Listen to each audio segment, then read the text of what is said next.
चिंटू और मिंटू एक ही गांव में रहते थे और बचपन से ही बहुत अच्छे दोस्त थे।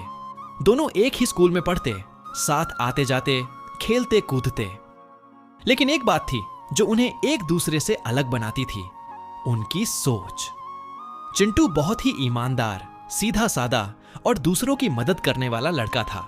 उसे सच्चाई से चलना पसंद था, चाहे रास्ता कितना ही कठिन क्यों ना हो।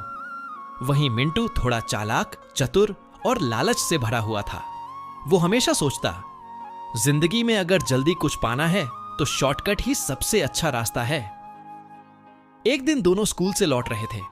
रास्ते में उन्हें झाड़ियों के पास कुछ सरसराहट सी सुनाई दी। पहले तो डर गए, पर फिर क्यूरियोसिटी में झांक कर देखा तो पाया एक नन्हा सा खरगोश जो बुरी तरह घायल था, कांप रहा था और उसकी आंखों में दर्द था। चिंटू झुककर बोला, अरे बेचारा कितना घायल है, हमें इसकी मदद करनी चाहिए। मिंटू ने आंखें गोल की। मदद?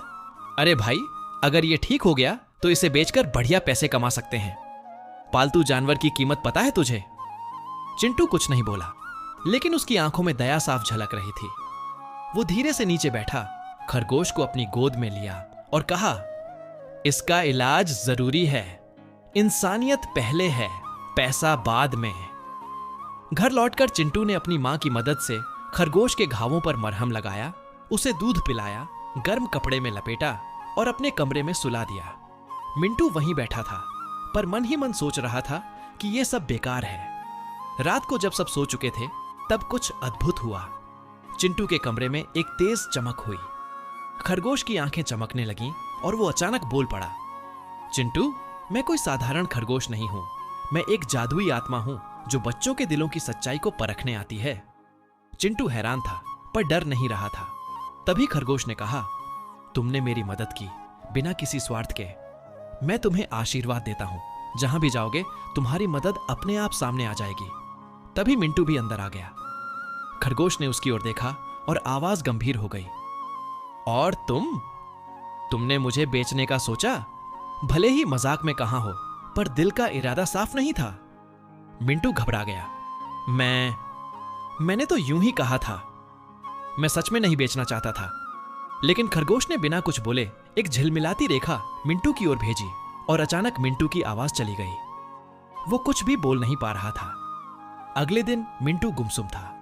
कोई बात नहीं करता, न हंसता न खेलता। बाकी बच्चे उसका मजाक उड़ाने लगे, लेकिन चिंटू ने उसका साथ नहीं छोड़ा। हर दिन वो मिंटू का हाथ पकड़कर स्कूल ले जाता, उसकी कॉपी में लिखकर टीचर से बात करवाता। धीरे धीरे मिंटू को अपनी गलती का एहसास होने लगा। वो अपने मन में सोचता, अगर उस दिन मैंने स्वार्थ ना किया होता तो शायद ऐसा ना होता। एक दिन उसने रोते हुए एक कागज पर लिखा, मुझे माफ कर दो, मैंने लालच किया, अब मैं बदल चुका हूं। चिंटू ने वो कागज खरगोश के पास रखा, जो अब पूरी तरह ठीक हो चुका था।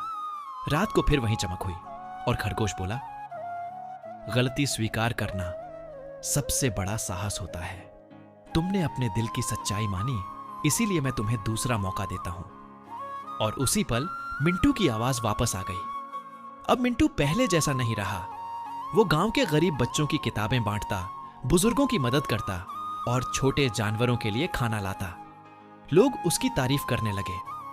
कुछ समय बाद चिंटू और मिंटू ने गांव में एक छोटा सा क्लब बनाया, जहां वे बच्चों को कहानियों के जरिए ईमानदारी, सहानुभूति और मेहनत का मूल्य सिखाते। उनकी सबसे मशहूर सीख थी, लालच में कुछ नहीं रखा, ईमानदारी से मिली चीज ही सच्चा सुख देती है।